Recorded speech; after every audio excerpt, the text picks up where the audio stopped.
was where Professor Anaxa gave us the lesson. I can still see that day in my mind. And that was your last lesson in the Grove. Now, each of you will head off on your own path. How much the Grove's teachings can help you in the real world depends on how well you can put knowledge into practice.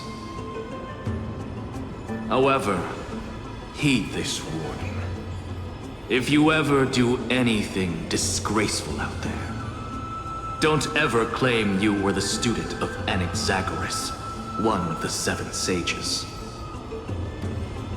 Professor Anaxa, there are still other classes scheduled on the calendar. Are you sure you didn't...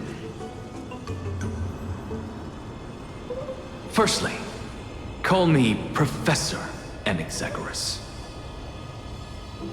Secondly, to clarify, the last lesson means the last lesson I will teach you. I will be entering seclusion from today onwards to research ancient alchemy, and all my teaching activities will be put on hold. Ah, I see. So you're saying that the lessons taught by all the other teachers aren't good enough to be considered lessons? All you do every day is wag that sharp tongue of yours. That's a credit deduction, Phainon of Ides Elysiae.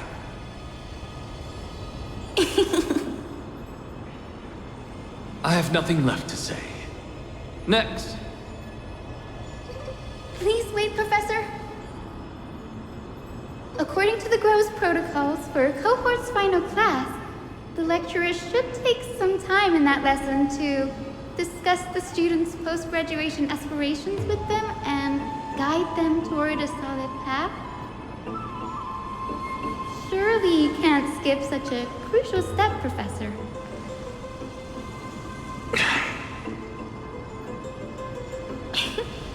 The teaching assistant, Miss Hyacine, is truly Professor Anaxa's nemesis. Fine. Since Hyacinthia insists on this, let's go through the process. Since some of you are so eager to speak, why don't we start with you, Phainon of Ides Elysiae? What is your post-graduation aspiration? Me? Well, it's not exactly an aspiration, but the only thing I want to do is to protect the people I care about. I see. So you want to be a hero? How boring. Next. I didn't say...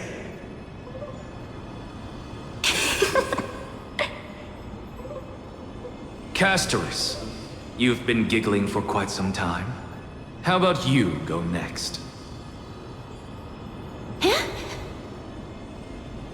Perhaps my answer is a bit vague and meaningless, Professor Anaxagoras, but...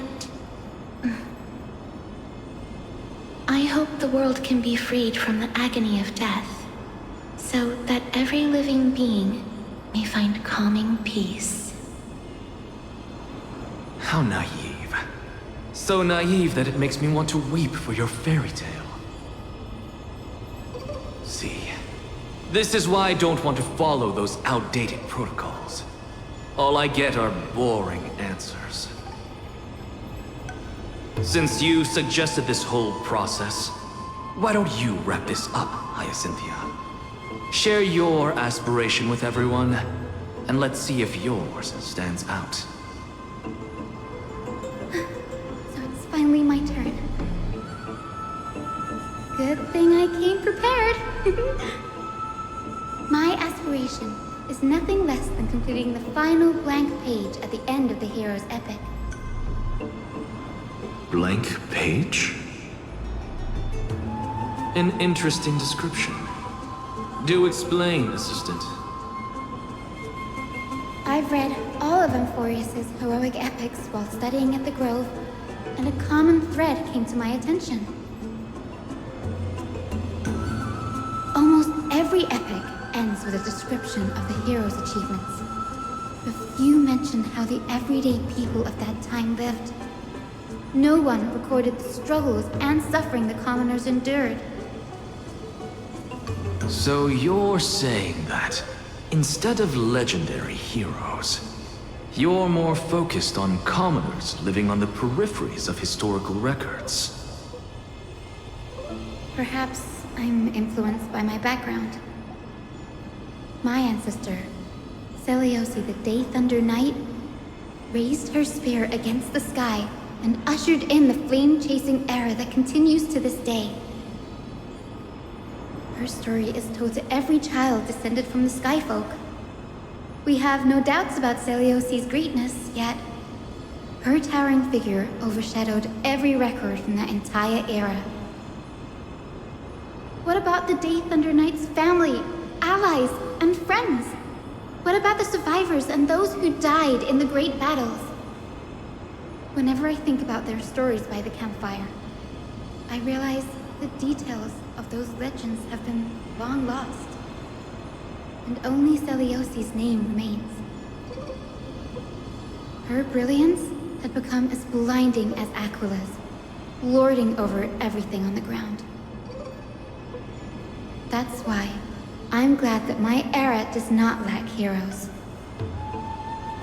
All my ancestors had was a sad past, but I have a future I want to protect. Instead of becoming a hero and ushering in a golden deluge to baptize the world anew, I want to stay in the backline and save all the ordinary humans from drowning in the rising waves. I wish not to return to the sky, but to walk among the masses on Earth. I believe it's the only way for the saga of creation. To include a footnote for the everyday people in its blank page.